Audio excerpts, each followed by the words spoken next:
ओम नमः शिवाय। प्रिय शिव भक्तों, शिव पुराण रुद्र संहिता की विशेष श्रृंखला में हमने पिछली वीडियो में 9वां तथा 10वां अध्याय सुना था। आज हम इस वीडियो में 11वां तथा 12वां अध्याय सुनेंगे। तो चलिए शुरू करते हैं। जय भोलेनाथ। श्री रुद्र संहिता के 11वें अध्याय में शिव पूजन की विधि तथा फल प्राप्ति। ऋषि बोले, हे सूत जी, अब आप हम पर कृपा कर हमें ब्रह्मा जी व नारद के संवादों के अनुसार शिव पूजन की विधि बताइए, जिससे भगवान शिव प्रसन्न होते हैं।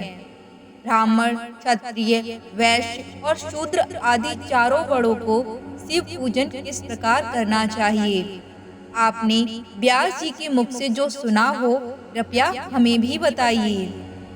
महर्षियों के ये वचन सुनकर सूत जी ने ऋषियों द्वारा पूछे गए प्रश्नों का उत्तर देते हुए कहना आरंभ किया। सूत जी बोले, हे मुनीश्वर, जैसा आपने पूछा है वह बड़े रहस्य की बात है। मैंने इसे जैसा सुना है उसे मैं अपनी बुद्धि के अनुसार आपको सुना रहा हूँ। पूर्व काल में व्यास जी ने सनत कुमार जी से यही प्रश्न किया था। फिर उपमन्यु जी ने भी इसे सुना था और इसे भगवान श्री कृष्ण को सुनाया था। वही सब मैं अब ब्रह्मा नारद संवाद के रूप में आपको बता रहा हूँ। ब्रह्मा जी ने कहा, भगवान शिव की भक्ति सुखमय, निर्मल एवं सनातन रूप है तथा समस्त मनोवांछित फलों को देने वाली है। यह दरिद्रता, रोग, दुख तथा शत्रु द्वारा दी गई पीड़ा का नाश करने वाली है। जब तक मनुष्य भगवान शिव का पूजन नहीं करता और उनकी शरण में नहीं जाता, तब तक ही उसे दरिद्रता, दुख, रोग और शत्रु जनित पीड़ा, ये चारों प्रकार के पाप दुखी करते हैं। भगवान शिव की पूजा करते ही ये दुख समाप्त हो जाते हैं और अच्छे सुखों की प्राप्ति होती है।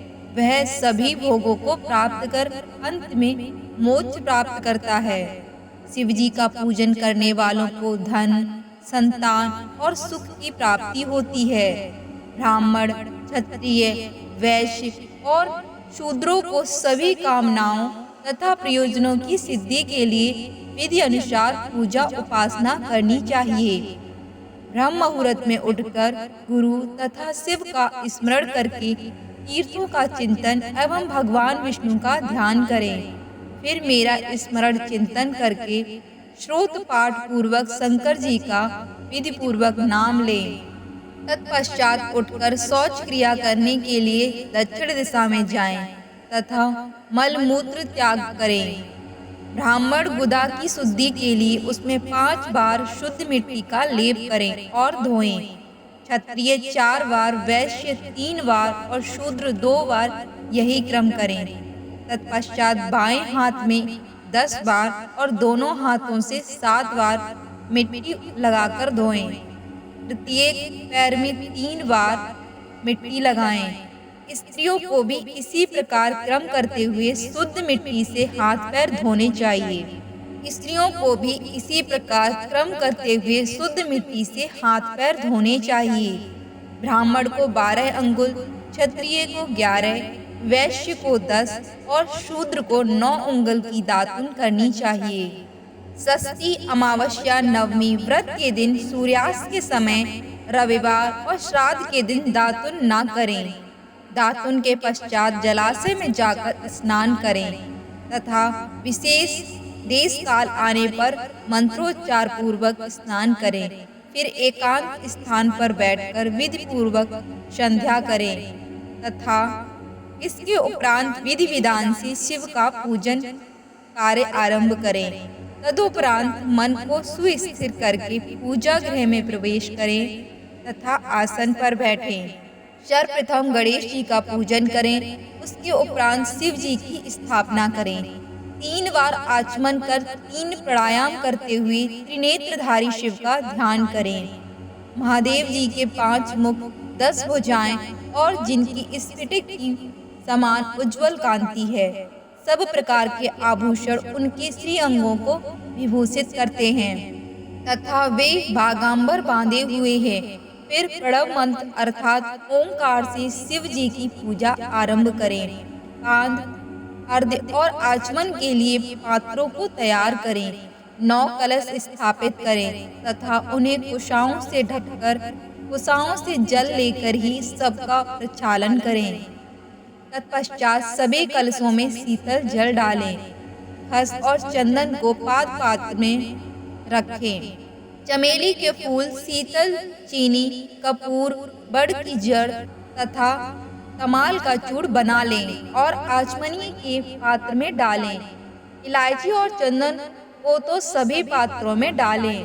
देवाधिदेव महादेव जी के सामने नंदीश्वर का पूजन करें। गंध, धूप तथा दीपों द्वारा भगवान शिव की आराधना आरंभ करें।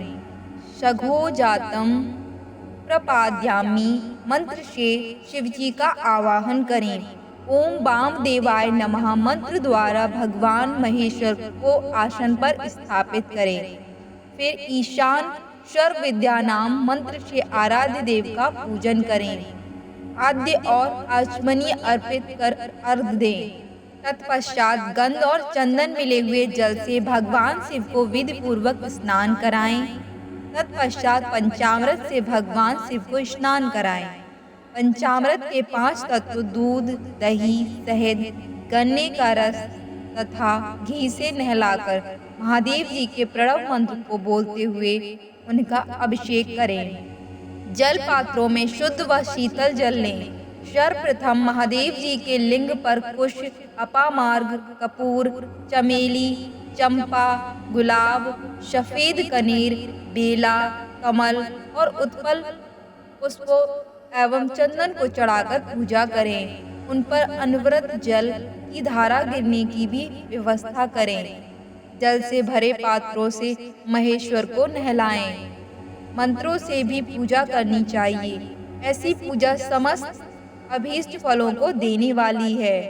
पावमान मंत्र, रुद्र मंत्र, नील रुद्र मंत्र, पुरुष सूक्त, श्री सूक्त, अथर्व शीर्ष मंत्र, शांति मंत्र, भारुंड मंत्र, स्थिरता साम मंत्र, मृत्युंजय मंत्र एवं पंचाक्षर मंत्रों से पूजन करें। शिवलिंग पर 1 सहस्त्र या 100 जलधाराएं गिराने की व्यवस्था करें। स्फटिक के समान निर्मल, अविनाशी, सर्वलोकमय परम देव जो आरंभ और अंत से हीन तथा रोगियों की औषधि के समान है, जिन्हें शिव के नाम से पहचाना जाता है एवं जो शिवलिंग के रूप में विख्यात हैं, उन भगवान शिव के मस्तक पर धूप, दीप, निवेद और तांबुल आदि मंत्रों द्वारा अर्पित करें।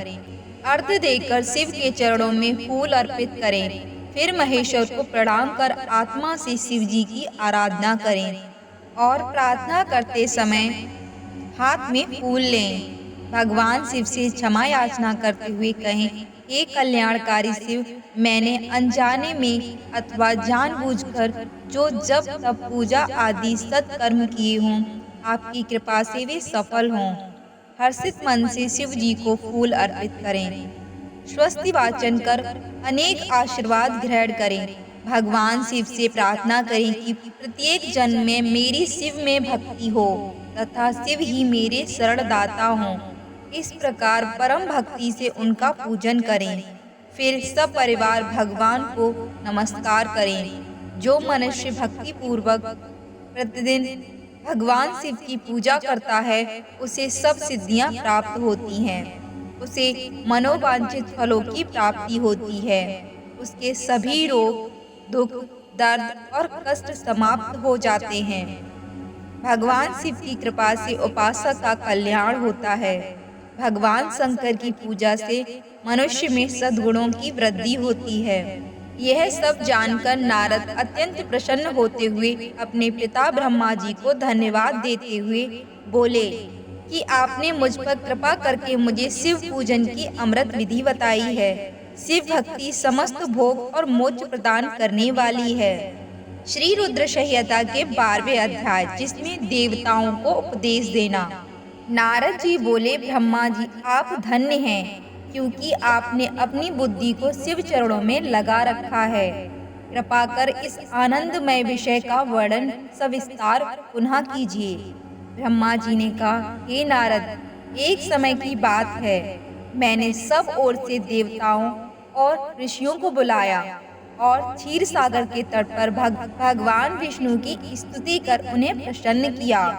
भगवान विष्णु प्रसन्न होकर बोले, हे ब्रह्मा जी एवं अन्य देवगणों, आप यहाँ क्यों पधारे हैं? आपके मन में क्या इच्छा है? आप अपनी समस्या बताइए, मैं निश्चय ही उसे दूर करने का प्रयत्न करूंगा। यह सुनकर ब्रह्मा जी बोले, हे भगवान, दुखों को दूर करने के लिए किस देवता की सेवा करनी चाहिए?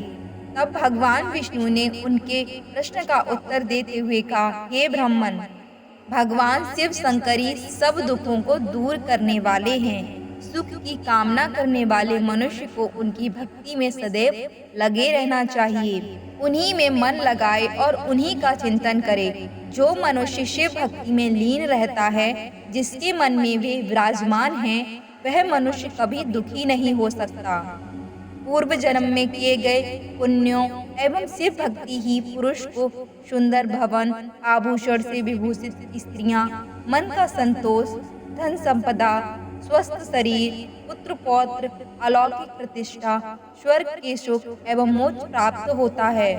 जो स्त्री या पुरुष प्रतिदिन भक्ति पूर्वक शिवलिंग की पूजा करता है, उसको हर जगह सफलता प्राप्त होती है। वह पापों के बंधन से छूट जाता है। ब्रह्मा जी एवं अन्य गणों ने भगवान विष्णु के उपदेश को ध्यान पूर्वक सुना। भगवान विष्णु को प्रणाम कर कामनाओं की पूर्ति हेतु उन्होंने शिवलिंग की प्रार्थना की। तब श्री विष्णु ने विश्वकर्मा को बुलाकर कहा, हे मुनि, तुम मेरी आज्ञा से देवताओं के लिए शिवलिंगों का निर्माण करो। तब विश्वकर्मा ने मेरी और श्री हरि की आज्ञा को मानते हुए देवताओं के लिए उनके अनुसार लिंगों का निर्माण कर उन्हें प्रदान किया। मुनिश्रेष्ठ नारद, सभी देवताओं को प्राप्त शिवलिंगों के विषय में सुनो। सभी देवता अपने द्वारा प्राप्त लिंग की पूजा उपासना करते हैं।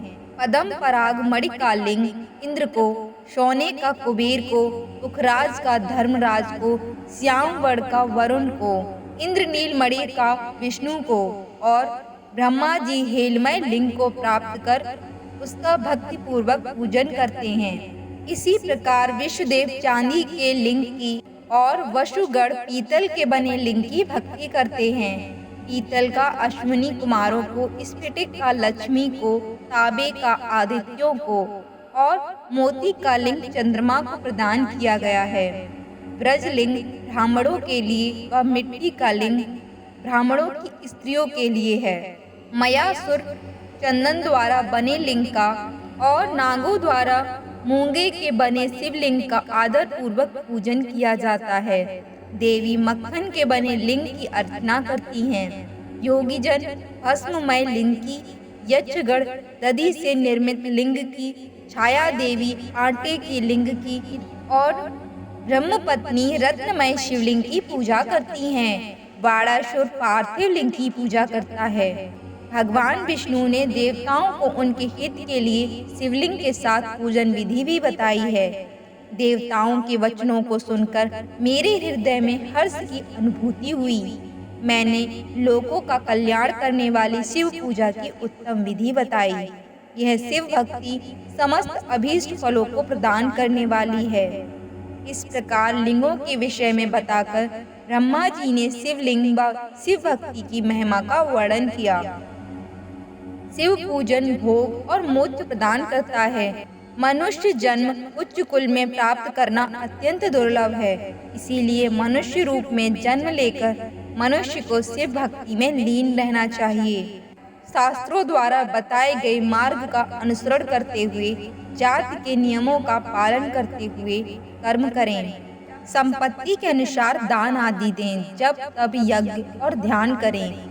ध्यान के द्वारा ही परमात्मा का साक्षात्कार होता है। भगवान शंकर अपने भक्तों के लिए सदा उपलब्ध रहते हैं। जब तक ज्ञान की प्राप्ति न हो, तब तक कर्मों से ही आराधना करें। इस संसार में जो वस्तुएं सत असत रूप में दिखती हैं अथवा सुनाई देती हैं, वह परब्रह्म शिव रूप हैं। तत्व ज्ञान न होने तक देव की मूर्ति का पूजन करें। अपनी जाति के लिए अपनाए गए कर्म का प्रयत्न पूर्वक पालन करें।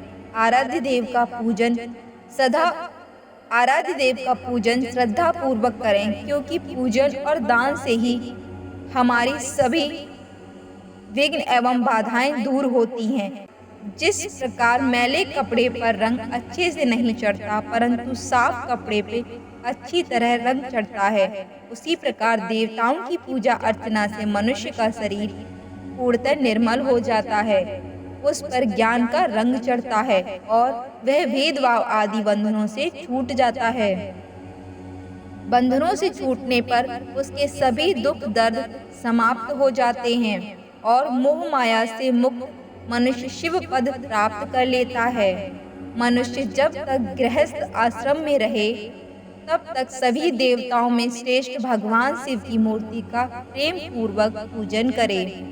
भगवान शंकर ही सभी देवताओं के मूल हैं। उनकी पूजा से बढ़कर कुछ भी नहीं है। जिस प्रकार वृक्ष की जड़ में पानी से सींचने पर जड़ एवं शाखाएं सभी तृप्त हो जाती हैं, उसी प्रकार भगवान शिव की भक्ति अतः मनोवांछित फलों की प्राप्ति के लिए शिव जी की पूजा करनी चाहिए। अभीष्ट फलों की प्राप्ति तथा सिद्धि के लिए समस्त प्राणियों को सदैव लोक कल्याणकारी भगवान शिव का पूजन करना चाहिए। हर हर महादेव। तो आज हमने शिव पुराण रुद्र संहिता के 11वें तथा 12वें अध्याय को सुना। ये आपको कैसा लगा, ये हमें कमेंट बॉक्स में बताएं। कमेंट बॉक्स में हर हर महादेव लिखें और हमारे चैनल को सब्सक्राइब करें और अपने प्रिय बंधुओं के साथ ये अध्याय को शेयर करें। मिलते हैं अगले अध्याय में, तब तक के लिए हर हर महादेव।